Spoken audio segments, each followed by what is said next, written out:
Well, I thought we'd start with, I brought your orders along. Okay. We can use that too. I thought that we should start with, let's go to the summer of 1941. And just as a background, what were you doing? In the summer of 1941, I was living up in northern Wisconsin on a resort that my father had bought. I was 20 years old and working at the resort. After the season closed down, which was Labor Day, there was no more people going on vacations, and we were poor. We had no money, So we stayed up there until December 7th.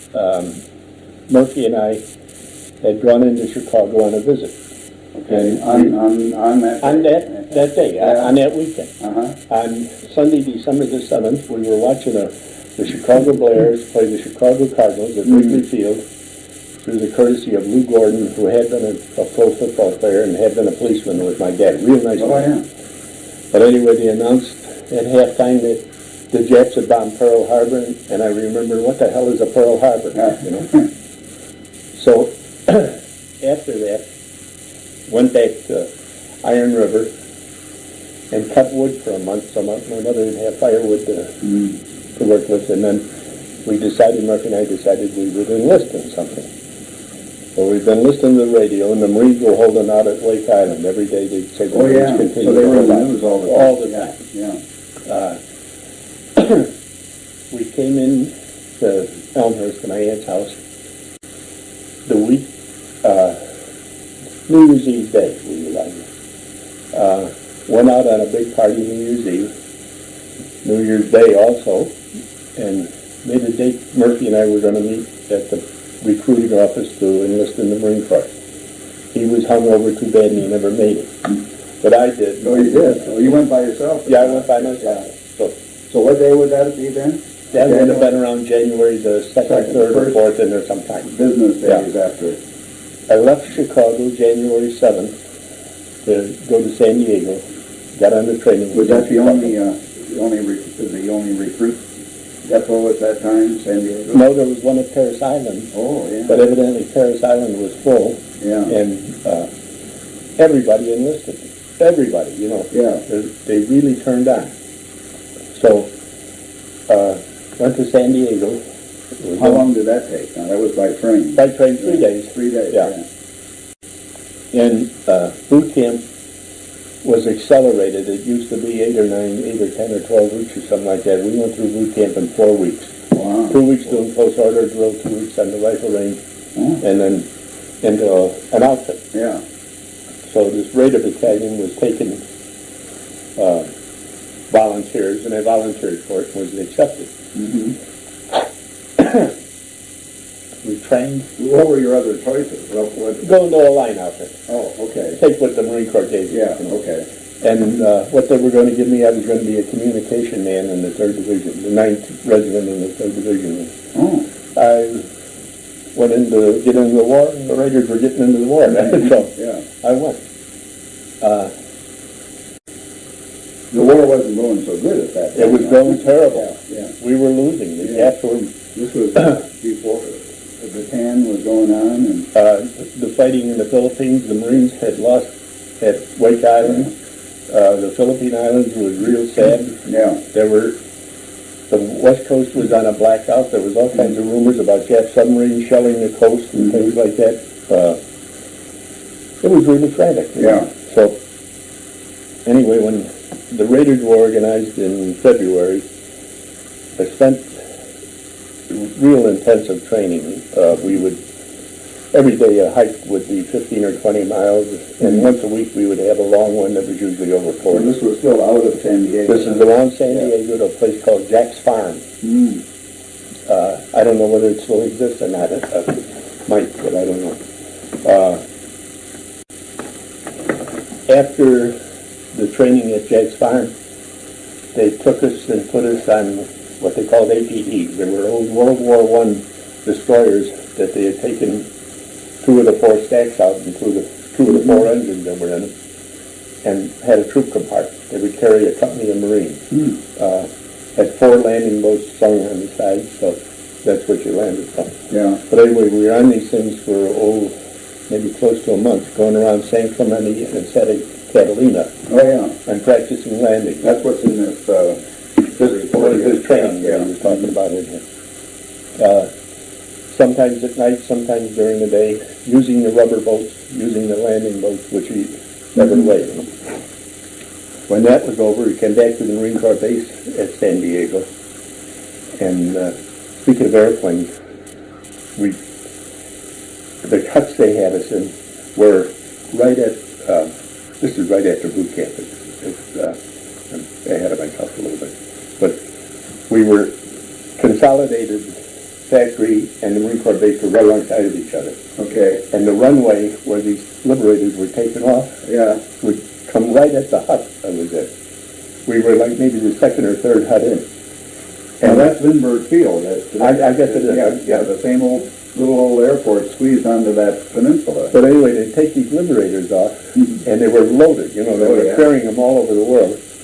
And the first thing you'd hear was the scream of the turbocharger. You hear that screech, And then they would come down the runway getting louder and louder and louder and louder. And when they went overhead, they were only like maybe 50 feet over our head, The windows would rattle, the doors would open. It really shake things up.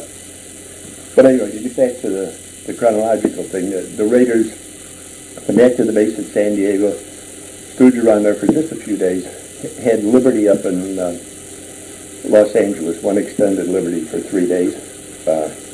Had a real good time, got to hear Bob Zerke play the piano and got shut into a nightclub when John Cotter and I, when they closed up, they closed us in with them. Yeah. And we sat there and listened to 2 guys. Bob Zerke was the featured piano player at the place, and evidently somebody from one of the studio orchestras. Both sat at the same piano and played for a couple hours, Just jamming. Just straight, But anyway, then went overseas. May 7th or 8th, left the States on the USS Franklin Bell. It took about 10 days to get to Pearl Harbor. We're in a convoy, and the convoy goes slow and it zigs in and zags. Yeah. Was it still pretty messed up when you got there? What we had known was in the newspapers that they had sunk one old battleship and another one was capsized that they were going to repair. When you come into Pearl Harbor, you come down a long channel. Yeah. There was one battleship laying dismantled on the side. The masts and gun turrets were laying up on the side. The harbor was covered with oil. Now this is 6 months after the raid, all kinds of activity there. They had ships up in dry dock and working on them. The battleships, some of them were still laying in the harbor there. Yeah. There was obviously more than 2 battleships that were sunk. So the newspapers had never fessed up to the real danger? That didn't come until much later in the war. I think they were afraid because we lost everything. Oh, yeah. They took the carriers. Yeah. It was terrible. Yeah. And as I remember, we didn't have time to do anything at Pearl Harbor. Camp Catlin was where we stayed, which was halfway in between Pearl Harbor and Honolulu. Oh, yeah. Okay. And we didn't do much except unload the ship we were on, and they deck loaded us. The company I was in went on a light cruiser to St. Louis, and they took a platoon of guys and put them on a destroyer, and the 2 ships went to Midway. And as I remember, it took 2 days, that's all. Really? But St. Louis was going full bore all the way, and the destroyer on the deck, were you? We were deck loaded, had to sleep on the deck. Yeah. And it was no hardship. Yeah. But that destroyer out in front of us, we're going 30 knots, and he was beating back and forth in front of us, zigzagging. And the guys that were on the destroyer said they didn't eat any food. They couldn't hold anything in the pot for the 2 days they were on it. They had sandwiches the whole time. But didn't know it at the time, but later on found out that they had broken the Japanese code, and they knew the jets were coming to Midway. Yeah. So they wanted to do their... We were to be the mobile reserve, one company on each island, one company on Sand Island, one company on Eastern Island. I was on the island that had the airport on it. The other island had a lot of buildings. There was Pan American facilities there. There were trees on the island, too, I remember that. But the island we were on, no trees. And describe the island, because it was only a Perfectly flat, no water, no trees, Yeah. a lot of underbrush and shrub. But if you went, we couldn't dig, because if you dug down a foot, you were in water. So what we did to make split trenches, we filled sandbags and put them up on the ground. Yeah. So you get 3 sandbags high, you could stand up on the sandbags and see the whole damn island. It was all good. Yeah. But when we first got there, again, as I said, we were supposed to be the mobile reserve. Now they scattered us along that one beach. We were close to where the reef was. I can remember the reef was like maybe only 200 yards out from the island. And how long were we there? 3, 4, 5 days before the air raid came over. Now, who else was there? There were the 2 battalions? There were 2 companies of raiders, one on each island, and the defense battalion. I think it was the 6th Defense Battalion that was there. Oh, okay. Now, the Defense Battalion in the Marine Corps consisted of 12 anti-aircraft guns, a couple of 3 inches at that time. They were old World War I stuff. They had a couple of 5-inch 51 coast defense guns. Oh, yeah. But I think that might have been the biggest gun that was on the island, was a 5-incher. And a lot of 50 caliber machine guns, double mount 40 millimeters. Anti-aircraft. For anti-aircraft. And anti-aircraft then was in its infancy. You didn't know much about it. There was radar on the island. We were right near a radar antenna. They said it was radar. At that time, they didn't know what the hell a radar was. Yeah. But the main device that they use for tracking incoming airplanes is those horns. Yeah, those horns, the audio. Yeah. That and scouting. So, was there any army on the base? Or no, the only army that was there, the B-17s that came in. Oh, yeah. And they came from Pearl Harbor. They would land, gas up and go out and scout, you know.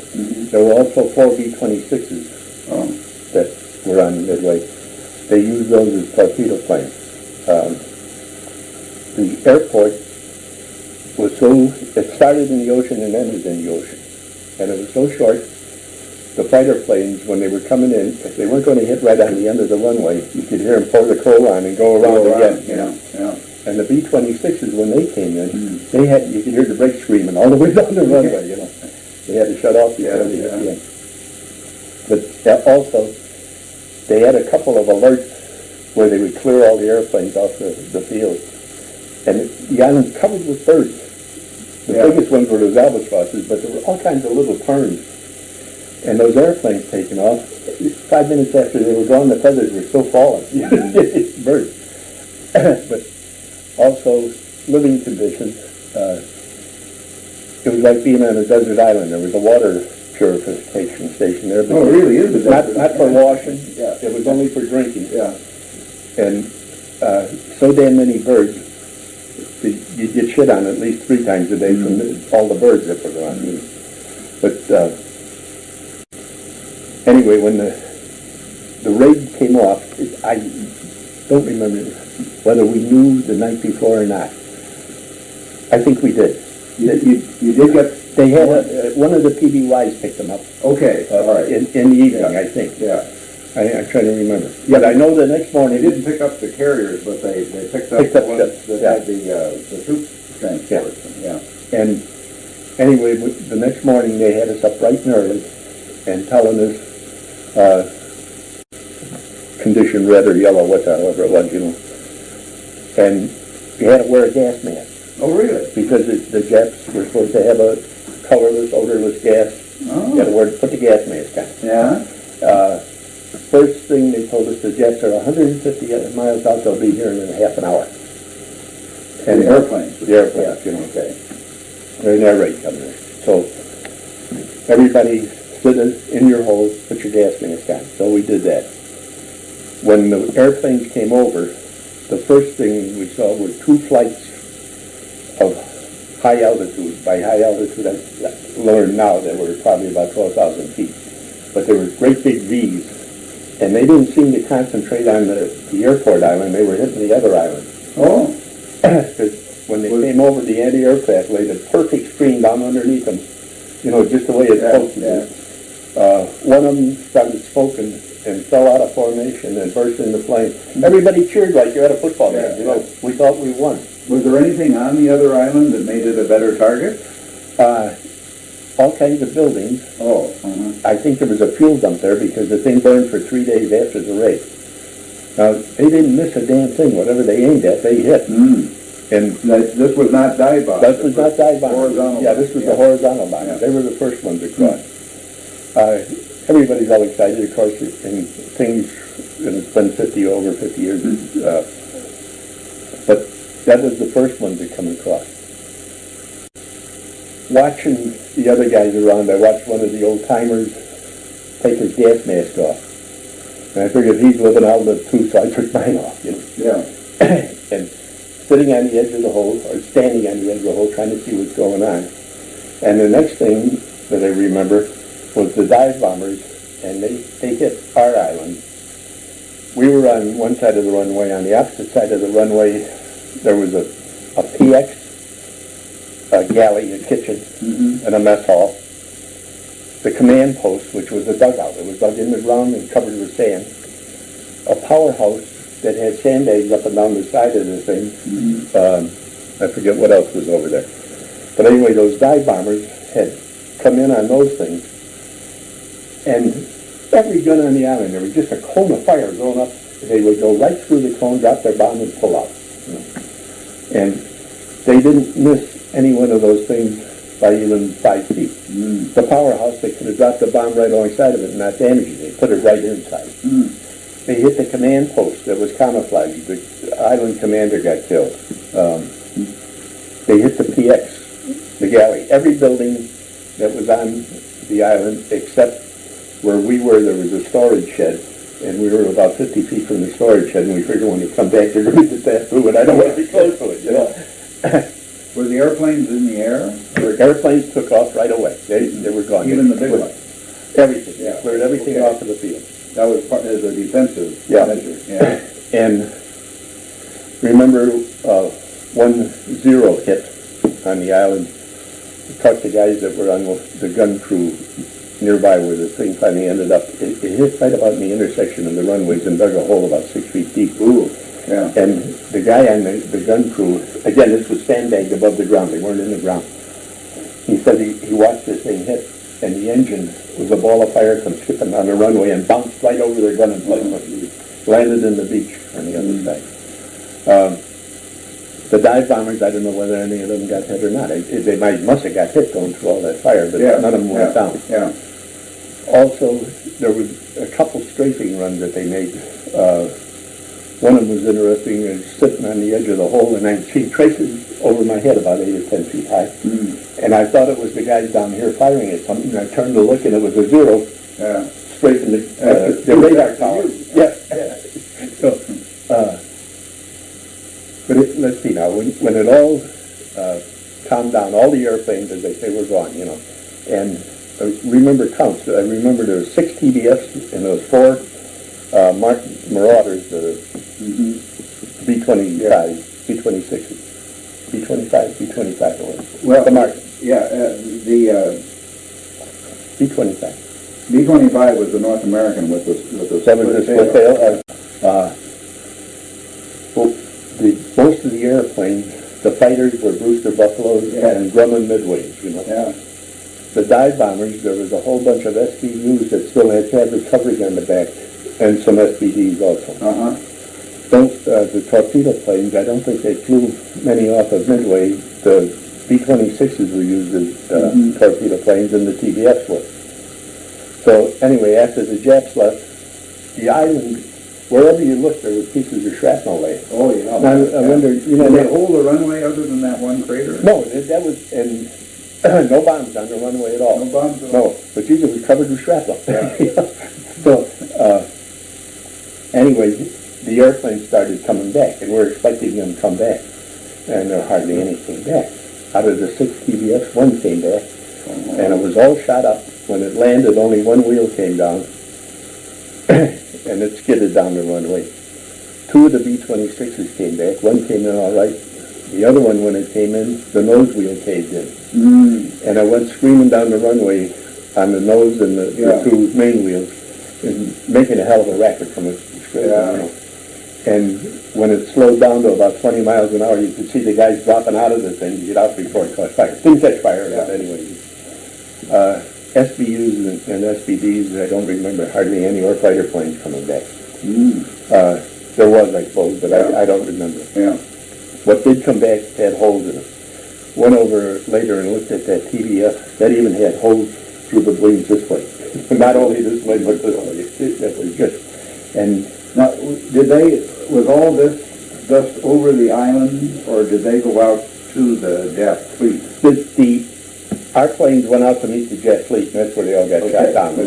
Not overhead? Not overhead. Okay. But there was I don't remember any dogfighting at all overhead. The only airplanes that were up there were Japanese, and there was a lot of them. That was a bold move then, probably, to send them out and not try to use air cover at all. They knew where the fleet was, but I don't think hardly any of them ever made it, because they got shot down by the Zeros before they got there. I don't know what the history says about them, but I think that's what happened. After the thing was over with, we were expecting another raid to come in. And sat and waited, Ultimately leading up to an invasion. Yes, that's what you were really waiting for. But the first thing is that the air raid, we're going to get more of that. And it never came off. Sitting there waiting for the thing to happen. The PX, as I say, they dropped a bomb in the PX. And they sent a truck around the island, which was an easy thing to do. And the guy was throwing off cartons of cigarettes. And I remember getting a carton of cigarettes and tried to light one, and they were all perforated. They had little fine pieces of shrapnel through them, or else the concussion and split them all. You couldn't burn them. They're throwing them away. But also, big fire going over on the other island. You could see the black smoke pouring up, and of course they don't tell you a damn thing either. We don't know who was hurt and who wasn't. It was obvious on our own island there weren't too many people shot. We didn't have too many casualties. You couldn't roam around. That wasn't what you were supposed to do. You had to stay where you were at. And again, they don't tell you anything, but it looked like not too many casualties. So wait, and nothing happened. Got dark, and we thought sure they'd be back the next day, And during the night, we had sentries down on the beach watching that reef out there in case anything come across it. And during the middle of the night sometimes, the thing that woke me up was a submarine had surfaced and was shelling the island, but he was missing. The shells were skimming across the island and landing in the lagoon on the other side. So the sound effects were something. You hear the whiz of the shell first, and then you hear boom landing and boom the gun going off. And the guys that were down on the beach said that there was a searchlight that came down on the sub and opened fire with guns, those short guns that they had in the sub. Went down, got out of the way. It was an easy island to miss. Nothing sticking out of the water, especially that flat trajectory stuff. During the night, that fire was burning like crazy, but they also had a searchlight pointing straight up in the air for all the pilots that were down and the guide that come in. It was also a guide for the Japanese. Who the hell with that? They left the light on there. So next day, all was quiet. The B-17s came in then, and we spent time gassing up the B-17s. We were working like fools on gassing those things. And they go out. They'd have you out there cleaning off the runway. Did that too? Did that too. It's a couple of pieces from Okay. I don't think they came off the runway. They were right outside the hole I was in. Okay, that's close enough. Anyway, the B-17s would go out, and the guys would come back and they'd say, the ship's all over the ocean. As far as you can see, there's ships, They could get in their airplanes and go back to Pearl Harbor. They didn't have to worry too much.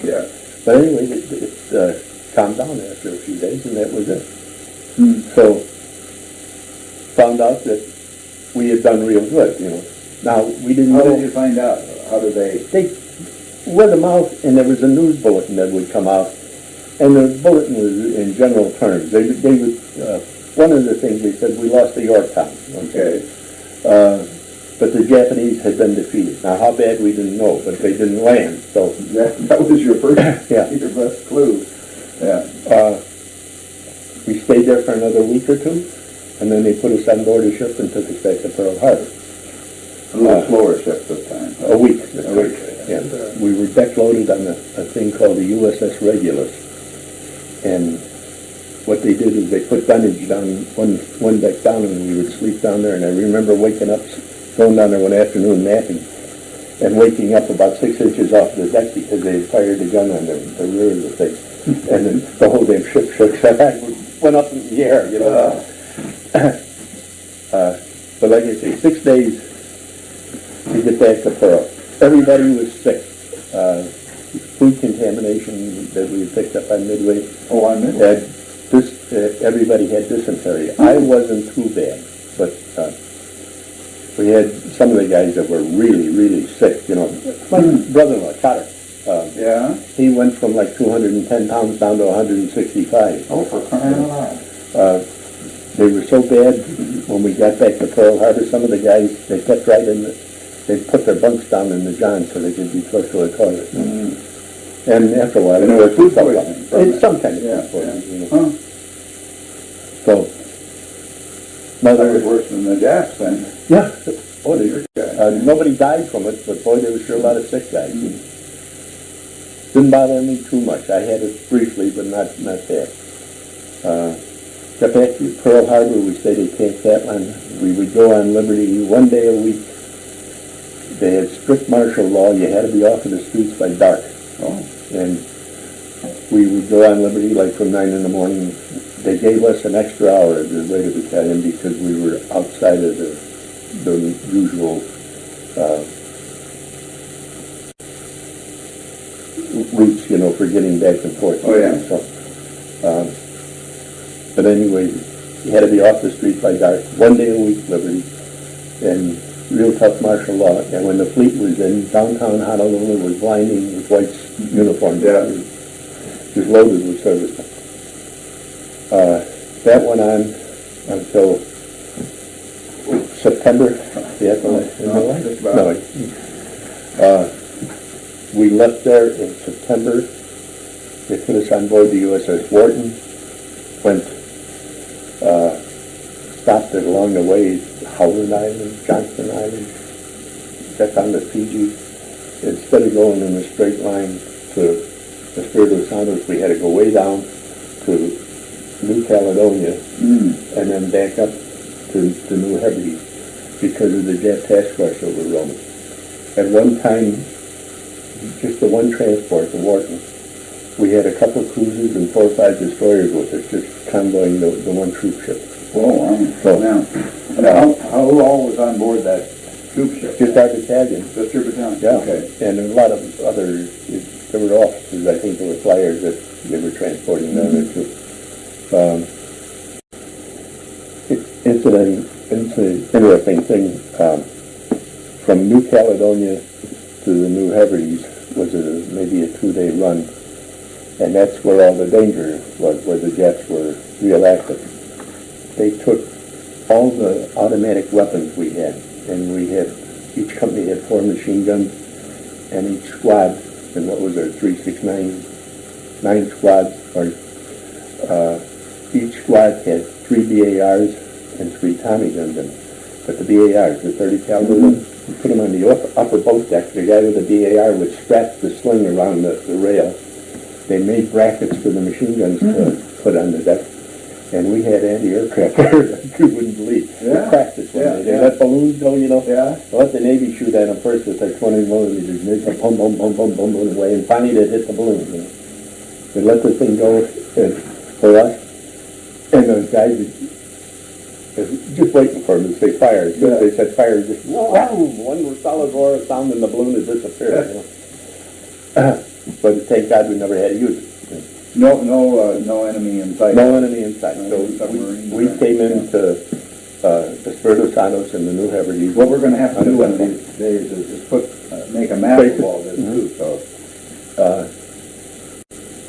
we stayed at the New Hebrides again, training and waiting to get to Guadalcanal. Stayed there September, October, 1st of November, we went to Guadalcanal. But while we were sitting in the New Hebrides, they had us on alert all the time. Not all the time, but 4 or 5 times, where we had to sleep with our clothes on and get ready to go in the next morning. Also, not only to leave the island to go up to Guadalcanal, but because the jet task force were roaming around, and they were afraid they were going to land on the New Hebrides. So you knew all along that you were ultimately going to get to Guadalcanal. Yeah, that was, we were raring to go. So, November 1st, we got to Guadalcanal. We landed off of these APDs. The same old World War. The old World War I 4 stackers, where they took 2 stacks out, and the last one to get sunk was McKean. It got sunk off of Bougainville a year later. But the Calhoun, the Little, the Gregory, the Manly all got sunk off of Guadalcanal. But anyway, we went up there on the APDs, and I think the only reason we got in is because there was a storm on. We went in under the cover of a storm. And we landed like maybe 40 or 50 miles down the beach from where Henderson Field was. The whole time we were there, we stayed back in jet territory. I never saw Henderson Field till I left the island. But we had went down the island, patrolling all the way. November the 11th is when we hit the first firefight.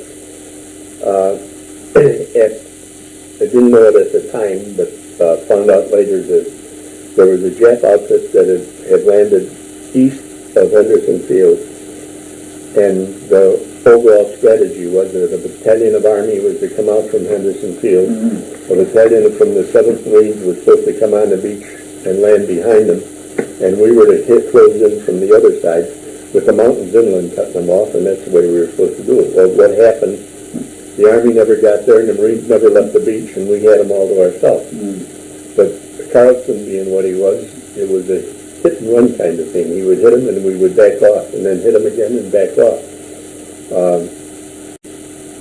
I think we lost something like 14 or 17 men in the 30 days we were there. A lot of wounded. Again, only 14, 17 dead guys. Guadalcanal is very different than Midway was. Guadalcanal is heavy jungle. The area we passed through, there were a series of rivers that flowed from the mountains down across a big flat out to the ocean. Where the river ran, right alongside of it would be heavy jungle, and then you'd have a field, getting 2, 3, 4 miles wide, some of them, that was tall grass in some places, knee-high in other places. And we were going through the rivers, through the jungle, out across these fields, all day, every day. That's what we were doing.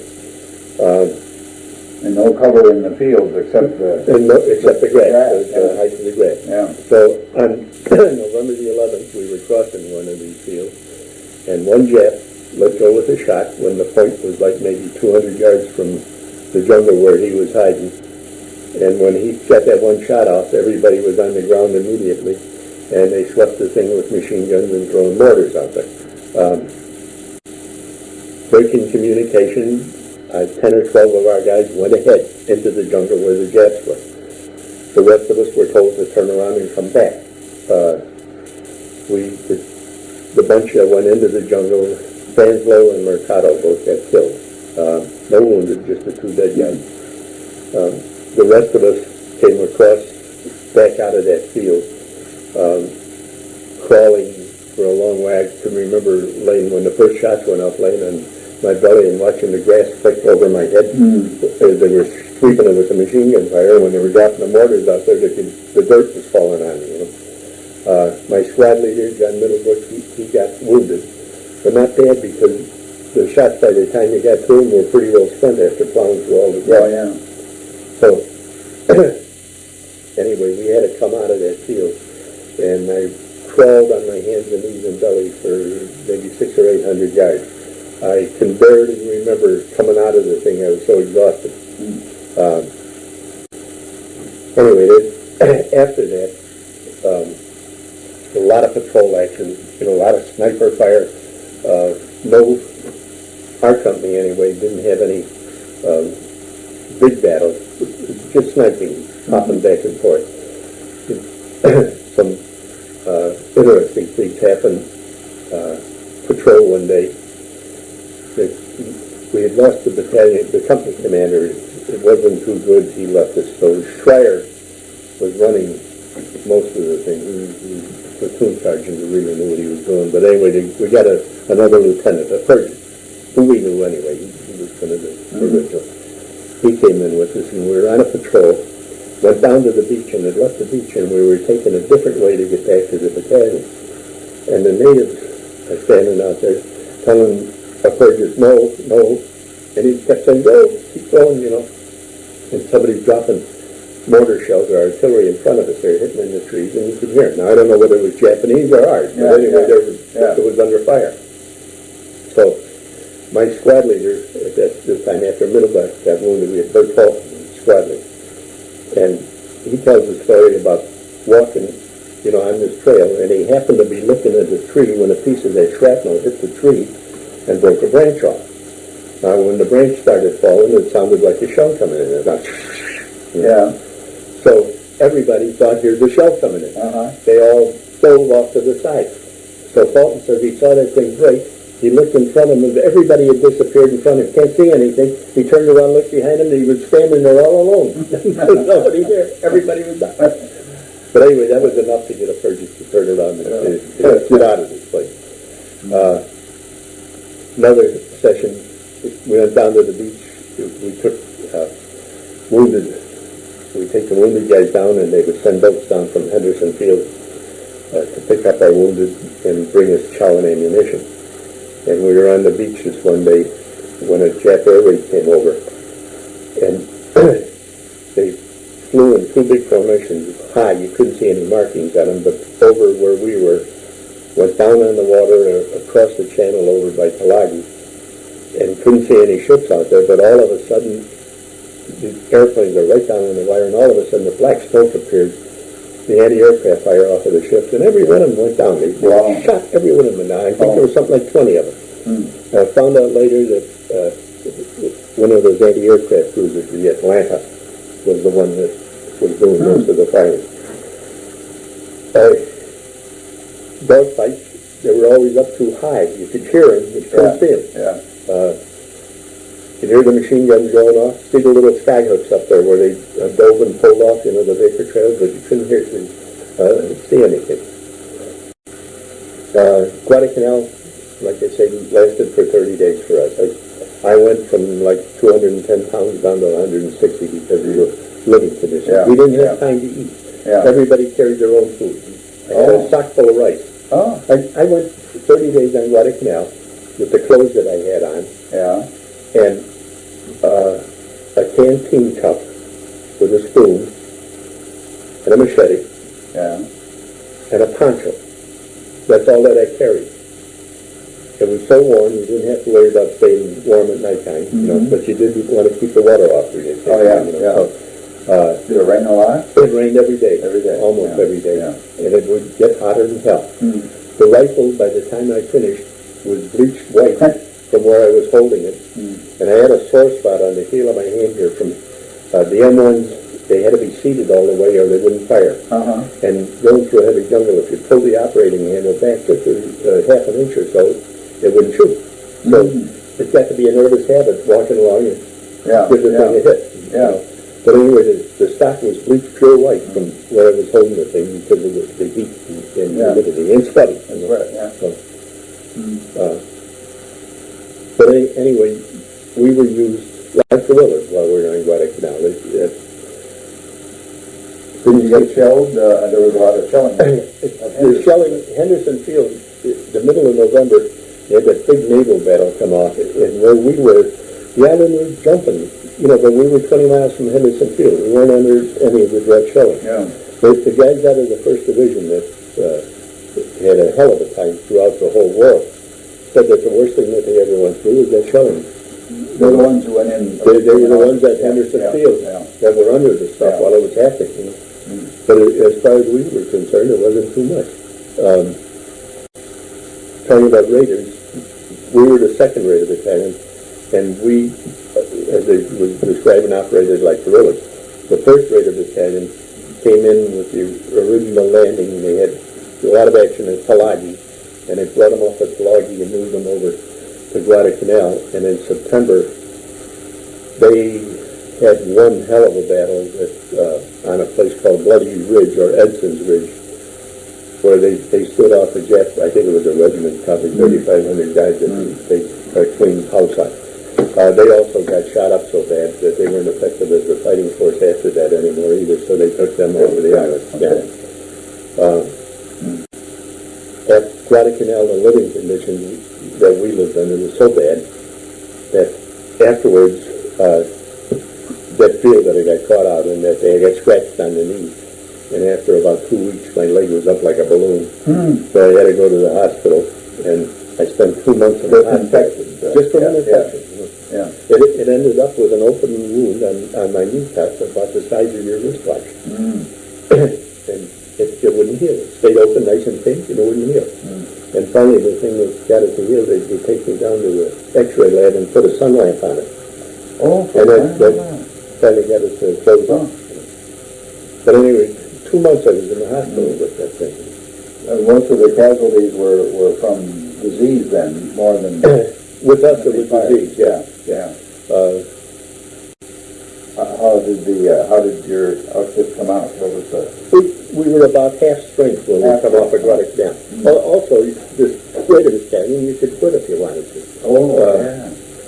So, it had to be a matter of pride with the ones that were there to stay. Yeah. So, but if you thought you had too much, you could leave it. And that's unheard of in the Marine Corps. You don't do that, you know. Yeah. But characters we get. We had a guy by the name of Van Hoos, who was one of our machine gunners. A real distinctive style with the machine gun. You could always tell it was Van Hoos shooting. He was a West Virginia hillbilly and a real character.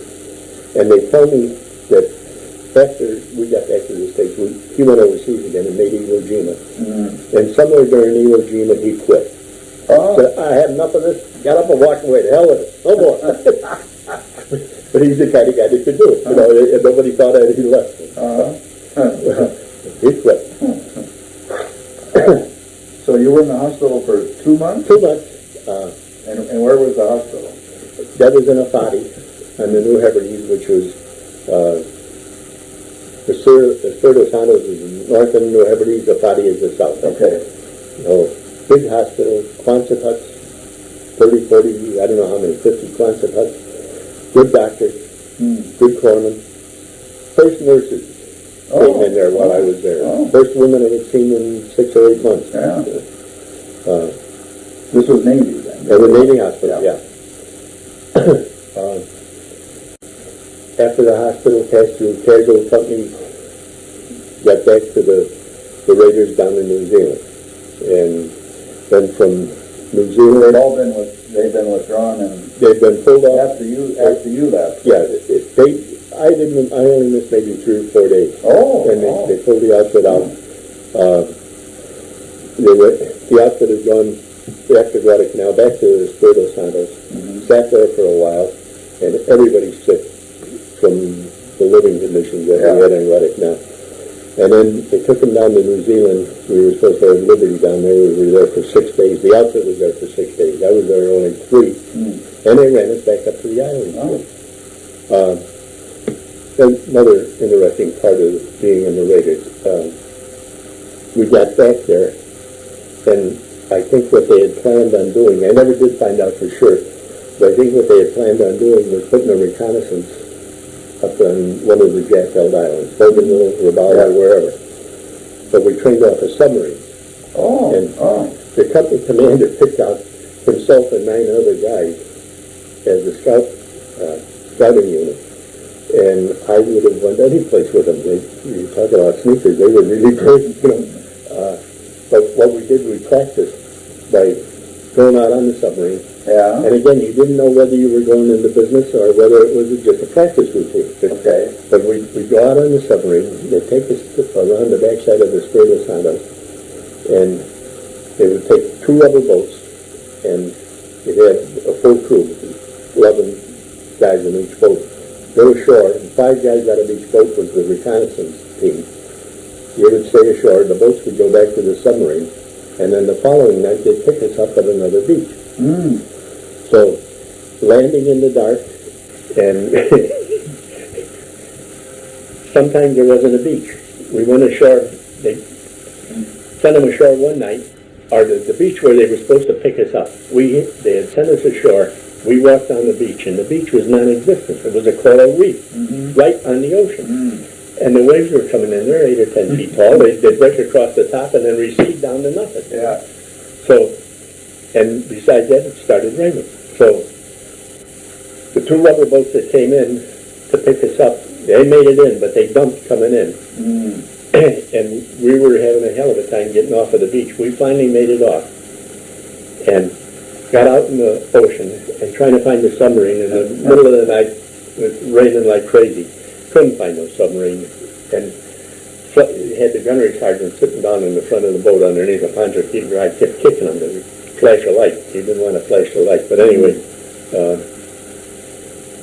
we found somebody flashed a light back at us and found out it was another crew that had landed further down the beach. So we went in ashore, and when we went ashore, we dumped again. They had 2 guys with broken legs that had got tangled up in the coral reef, you know.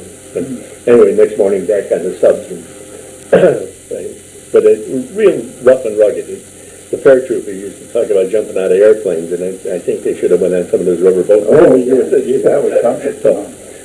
But nothing ever came of that, though. Never did it. I often wish that we would have, because, as I say, the crew that we had, he picked who he wanted, and he picked some real guys. Example, I was the point one day walking along the beach, going from one landing to another. As I'm walking along, I see footprints in the sand. I did that on the stock of the rifle. That's all it took with those guys. Everybody drifted into the jungle. Yeah. We walked in on 3 natives that were on the beach fishing, and scared the hell out of them. Their eyes were as big as my glasses, you know. But here comes these monsters walking in on them, you know, and we walked in on them. We snuck in, and sneaking in on the natives was about as difficult as sneaking in on a real wise dog. Yeah. They're that good at whistling, you know. But as I say, that was a good crew, and it never worked. We never went off. But anyway, spent time on Espiritu Santos,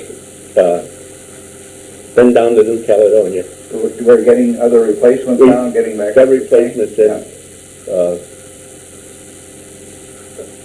Got up to full strength at New Caledonia, and then went to get on board the ship. We were on for about a month before we landed. On the ship for a month? Yeah. Is that right? Before we landed at Bougainville. Made a practice landing one time on a flatty, and then back on board the ship, and landed at Bougainville on November 1st.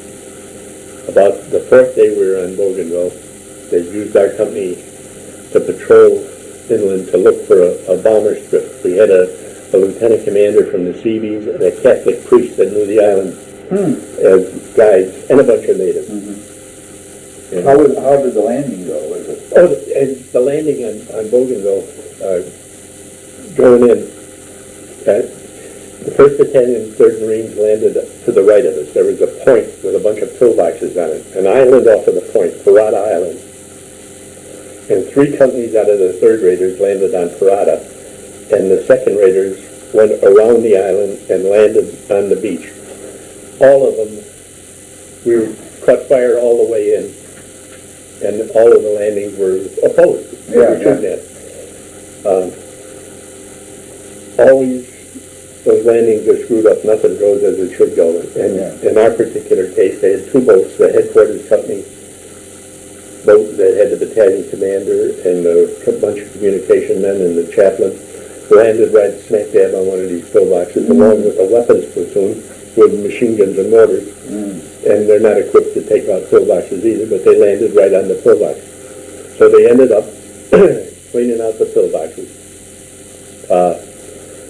By necessity. And that's the way things went. Somebody would always do it, you know. But one of the interesting stories about this thing, first of all, John Wise had a bazooka, and he would shoot at the pillbox, but he was so close to it that the shell didn't have time to arm itself. It would just bury into the pillboxes and not blow. And then a guy by the name of Fuller, that was a machine gunner in that company, he was pinned down. They were all pinned down. But he had the gun, and somebody else had the tripod, and another guy had a belt. But anyway, they threw the belt of ammunition up to Fuller, who weighed about 135 pounds. And the gunnery sergeant Loney organizes a charge. So Fuller says he got up and did a John Wayne. He held the 30 caliber machine gun and then charged forward and let go of blast. And he would go 3 steps forward and 2 steps back. And so they knocked the pillboxes out, and then continued on from there. What were they made out of? Was this The pillboxes were, they dig a hole in the ground, put coconut logs up, and then cover it with sand. And the coconut logs are real effective. It's not like the timber we have here that shatters and splinters. The coconut logs, you drill a hole through it. The shots, sometimes you wouldn't even go through a coconut log. It's all fibrous. So they're real effective as pillboxes. So I suppose the grenade was... Grenade inside the thing and shooting through the slots. And mostly the raiders, we were always so damn mobile that pillboxes didn't mean much to us. We'd go around them, with this one particular case, you had to go through it. But anyway, about the third or fourth day we were there, we used our company to make this patrol inland. And they set up at a trail junction, about 4 miles off of the front line. The trail was a T. It came to a T. So we had 3 outposts, one on each trail, and a perimeter defense around the middle. And anyway, the trail coming up from the beach, this guy Bill Height was out there, and 3 Japs came down the trail for him, and he killed 2 of them. The third one got away. So I had been on an outpost over on the east trail. They called us back inside and put another group out on the outpost, and we were sitting there waiting, and all of a sudden we heard a god-awful scream and a blast of Jap machine gun fire. And what had happened, the Jap that got away went and found his friends, and he came back and he knew where that outpost was. He went around it, and they were behind it. And at the same time, this Lieutenant Hack, who was our weapons platoon officer, was going out to check on his men. So he and his runner, Morrell, come on these Japs, and they stuck Hack with a bayonet, which made what the scream was. And Morrell, they hosed down with the machine gun. Incidentally, he played on the football team at Klamath Falls, and I was telling this story to a bunch of the guys that were on the football team. And his friend McClaverty, that was in the 3rd Marines, he said, "We buried that guy." He says, "I remember the name Hack because it was so unusual." And he says, "We found the body and wondered, what the hell was he doing way in there?" And this could have been a month after we were there. But it took that long for the lines to move up that far. But anyway, Lieutenant Hack got killed. Morrell was shot. He died later. Jack Evans was shot in the hand. And we had to pull out of there and get back to our own front lines and the communications. None of the radios worked. So and here you're 4 miles away from everybody. And you don't dare try to crack your own line. It's better to stay out there with the Japs than try to crack your own line, So we went as far as we couldn't. It was dark, and no sense in traveling in the dark anymore. So we pulled off to the side of the trail and sat there all night long, waiting for the sun to come up.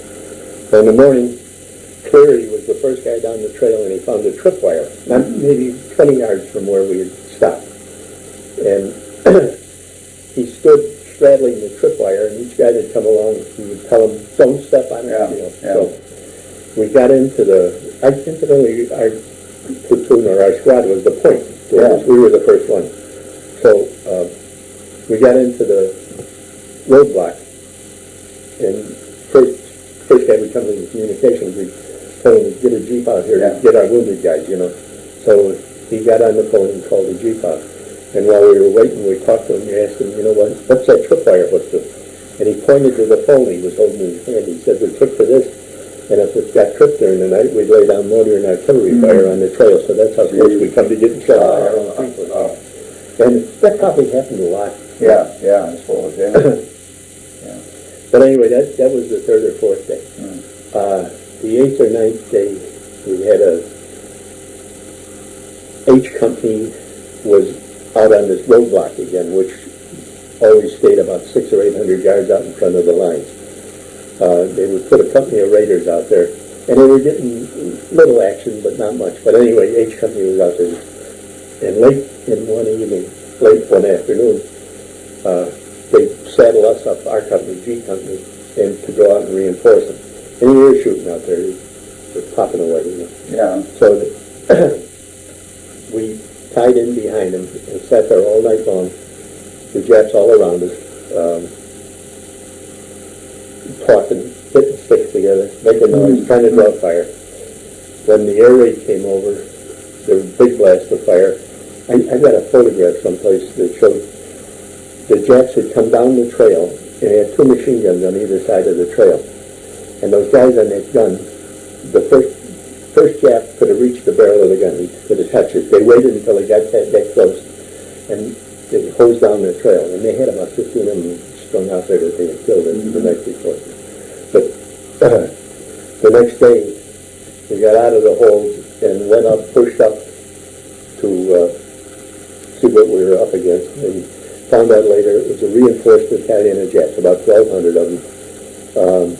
There were two companies of us, which was maybe 300. But all that automatic firepower. The battle went on all day long. Sometimes it would be absolutely quiet. And then there was a Jap that had a whistle, and he'd blow the whistle, and we'd catch a mortar round coming in. Also, you could hear him yelling orders, the Jap with the whistle, yelling at his people. And you said when the air raid came, that during the night, everything, it covered the noise. It covers the noise of the troops moving up, and so we expected it when the air raid come over, you're going to get action, and we did, you know. But that's something that you learn real fast, you know.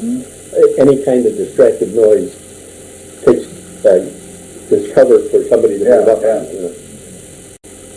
But the next day, as they say, there was a reinforced battalion. I know at one time there was so much small arms fire, no big stuff, just 30 calibers and some machine gun stuff, our own fire, and the jet fire coming in.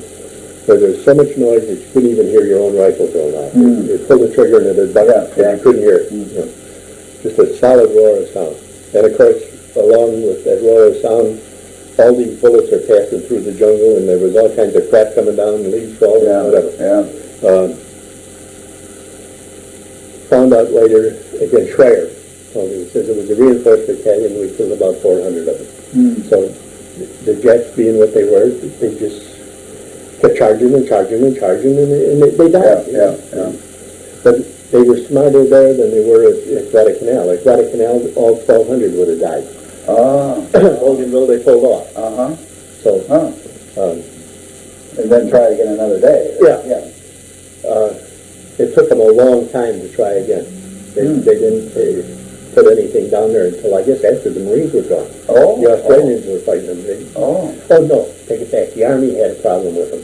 And in fact, they were talking about sending the 3rd Division back up because the Jets were attacking the Army, and it was in doubt for a while. Anyway, in our own particular case, the company I was in was 55% casualties after that day. After that day. Most of them occurred on that day. Had a few at the beach. No, we didn't lose anybody at the beach. Not in our company. But that that inland lot, we had Morrell and Hatfield get killed, and Jack Evans get shot. But that day on the roadblock, there was one squad, Stevens' squad in the 2nd platoon, where Jackson was the only guy that was still on his feet the next day, and he still had shrapnel in it. Was that the last big battle then? That was the last real big one. After that, patrol action and no real, but that was a humdinger. For the people that were involved in it, it was as good as it could get, or as bad as it could get, whichever way you look at it. So after that, they stooged around on Bougainville for a while, and then, you know, outfits like that get chewed up so bad that they're ineffective after a while.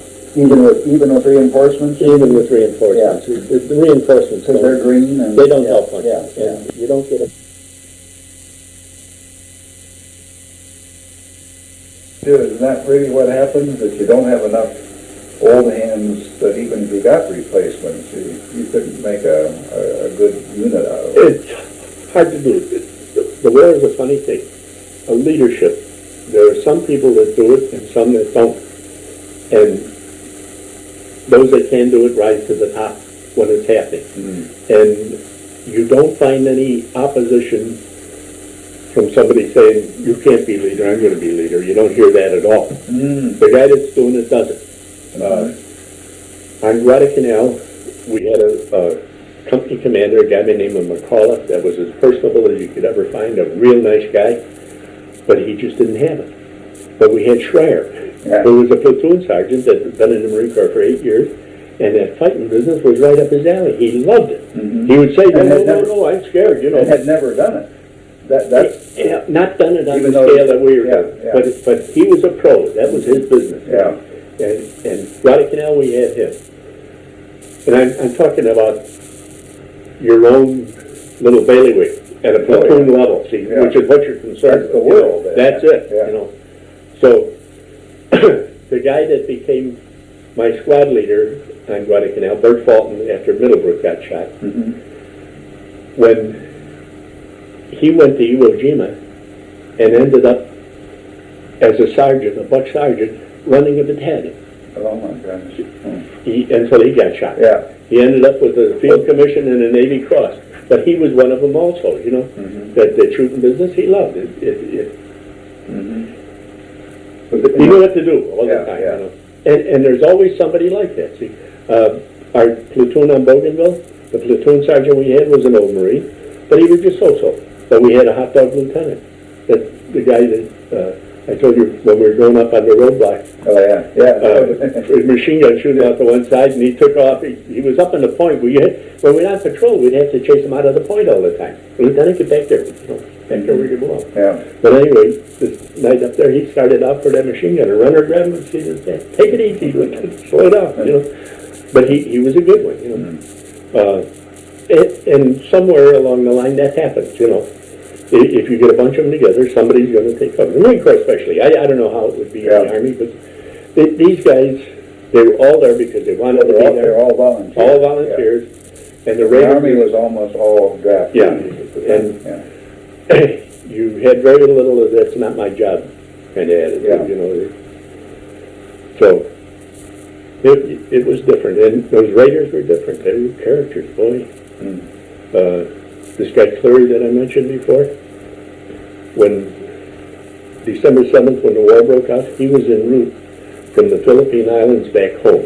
He had been an engineer, a civil, worked as a civilian, working. He was on that clipper ship that was en route back to the States.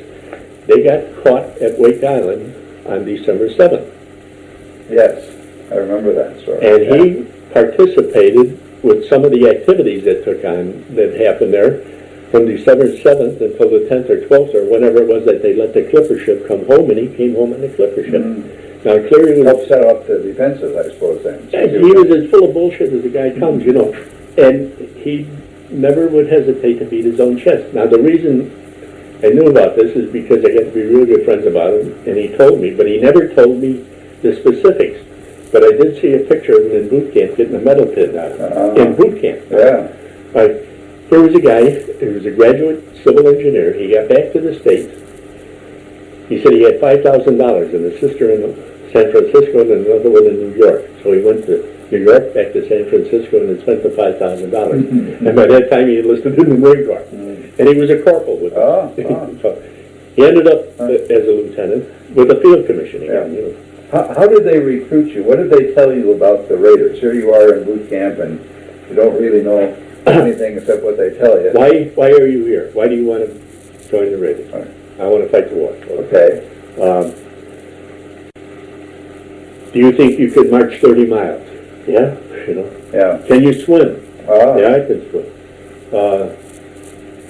But I've forgotten. It was a long, long time ago. They made it sound different than the regular Corps. Yeah, oh yeah. Yeah.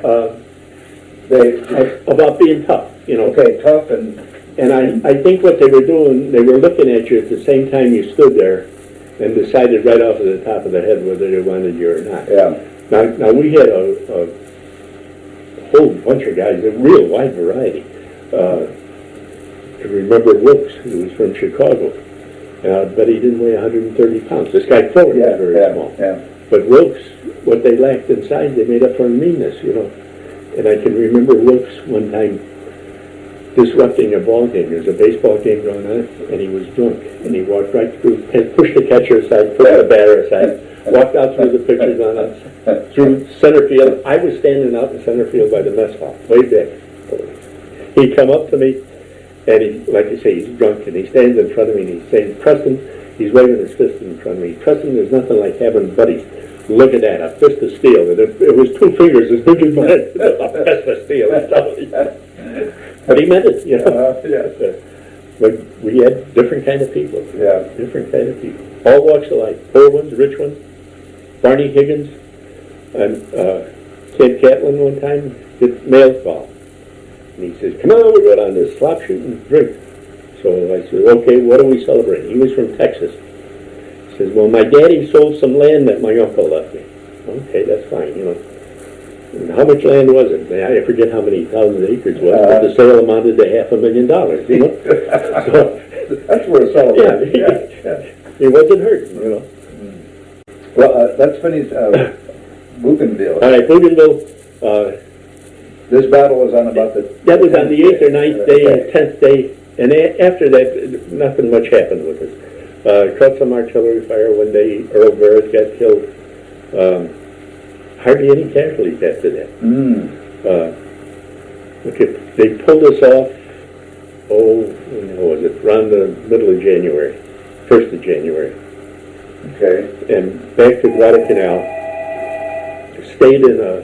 Back to Guadalcanal. Back to Guadalcanal, which at that time was all secure. Okay. The fighting was all over. Yeah.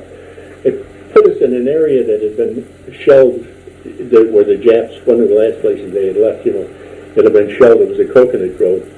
And the first night we were back there, a windstorm came up and blew the top off one of the coconut trees and fell on this guy and killed him, you know. After 2 months of fighting, he comes back where it says he has a coconut tree fall on him. But anyway, they had taken, after that, all the original raiders. There was something like 270 of us left. They sent back and became the nucleus for the 5th Division. I was one of the fortunate ones. While I was home on furlough, I was drinking with both hands and having a great time. I got malaria. I was getting it pretty often then anyway. I had it on board the ship coming back. Was that the first time you had the symptoms? I had it on New Caledonia. I had it again on Guadalcanal before we came home. I had it again on board the ship coming back. Then when I got on furlough, I got it again. What were your symptoms? Fever and chills. Yeah. And real high fever. And wild dreams with the high fever. You know? Anyway, got it while I was on furlough. So I turned in the hospital at Great Lakes. They sent me up to at Navy Pier. Yeah. And then get on riding an ambulance going up to the hospital at Great Lakes. And there was some poor sailor in the ambulance with me that had been hit by an automobile and was all broke up. And I'm getting all the attention. And for me, malaria was like having a cold. You know. Yeah. But anyway, went to Great Lakes. They had 2 wards up there of Marines and sailors that had malaria. Oh my God. Now, what I'm talking here, we used to have those sessions going, and you had everything represented up there. And I wish we would have had these things that day, because you had guys that were in airplanes, guys that were in the landing boats. Come across a guy one time talking about this, seeing these torpedo bombers get shot down. Oh yeah. I says, I was one of those landing boats. He says, we used to bring food down to you know. This was some sailor, you know. Yeah. But anyway, spent 2 months there. They set up a recuperation camp out in Klamath Falls, Oregon, for all the Marines that had malaria and filariasis. So went out to Klamath Falls, and Now, what did they do for you? Why did they take you away from, say, Great Lakes? they didn't know what to do with us. They couldn't okay. send you back to full duty because you were sick. Okay. And as they say, malaria to me was nothing more than a bad cold. But the guys with the filariasis, What was that? elephantitis. Oh. Their arms would swell up, their legs would swell up, testicles. We had a guy in the football team who gets the size of oranges, you know. But the same thing, without getting reinfected, it went away, you know. So they had us out at Klamath Falls out there. I played football. Yeah. Had it made. That's all we did was play football, nothing else. So, So you there. didn't take a lot of doctoring then? I avoided it if I could. The last time I had malaria out there, what they would do, they had a policy where if you didn't have any recurrent attacks for 3 months, they would send you back to duty. Oh, 3 And months. Okay. duty consisted of a guard station near home. Oh. Right. So anyway, the first time I had it out at Klamath Falls was on the football team. I was playing football and I missed one of the games because of it. And the next time it come up, I was working for a brig warden, chasing prisoners in the brig. And I told him I got it, but I don't want to turn in because I want to leave here. Yeah. Okay, go back in the barracks and take it easy. So, which was unheard of. But anyway, I did that. After Klamath Falls, got sent back to Crane, Indiana. Wait a minute, how long were you in Klamath Falls then? Oh, geez, from July until the following March. Oh, April. wow. Oh. April. March. And then March and April, this is 1945. 45, yeah. Yeah, it was at Crane, Indiana. I was there when Roosevelt died. I remember being in Okay, April. Yeah, what was So, Crane, Indiana? big naval ammunition depot, covered 100 square miles. Is that right? Thousands of people working there. Is that right? And they had Marine sentries. Uh-huh. So, but it was a great big operation. It's still there, incidentally. Oh, is it? Mhm. Yeah. Been back to Great Lakes. Came back to Great Lakes to have my teeth fixed. I wanted to get close to home anyway. I was in love. So, anyway, come back to Great Lakes and in a casual company again. And what had happened when I got there on the 1st of May, and it was a terrible day. It was raining, cold, wet, you know. And I go to the dentist with the way my orders read, and he looks at me, and I said, well, where do I go now? Where do I stay? He says, I don't know, I'm a dentist. So you had orders to go to the dentist, but not that's all, for just that. Yeah. So go over to the hospital. Now, Great Lakes is a big place, and I walk, go to the hospital and talk to somebody there. No, we don't want you either. So by this time, I'm disgusted. I go back to the Marine barracks, and they knew me from being there the year before, you know. And I told the first sergeant, I said, screwing me around, you know, go get a bunk upstairs. Okay, so I got a bunk upstairs. Now, what happened was my record book got sent to one place, and I was in another place. Oh. And this was the 1st of May. Yeah. In the meantime, the war is winding down. Yeah. And I'm sitting up at Great Lakes coming home on Wednesdays and weekends.